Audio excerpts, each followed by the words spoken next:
ఇస్లాం ప్రకారంగా ఫాతిహా ఇవ్వడం కరెక్టా? ఫాతిహాలు ఇస్తారా? అసలు ఆ ఫాతిహాలో చేసిన ఫుడ్ తినొచ్చా? మనం వెళ్ళిన చోట మయ్యత్ అనగా చనిపోయిన వ్యక్తి శవం ముందు జస్ట్ ఖురాన్లో ఆయతులు చదవడం తప్పులేదు, ధారాళంగా చదవచ్చు. కానీ వాళ్ళు నియత్ అనగా వాళ్ళు ఓన్లీ సూరా ఫాతిహానే చదవమని చెప్పి ఇది ఒక రసం కింద, ఇది ఒక ఫాతిహా కింద చేసినట్లయితే ఇది పెద్ద గునాహ్ అనగా పాపం. ఇవి బిద్దత్ పనులు.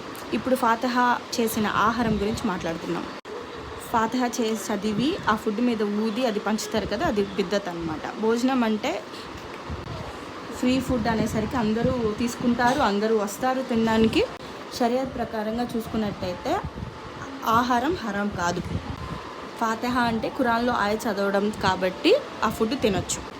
చనిపోయిన వ్యక్తికి ఇలా చేసి ఫుడ్ ఇస్తారు కదా, ఇలాంటివి బిద్దత్ పనులు అనమాట. ఇలాంటివి తినకూడదు.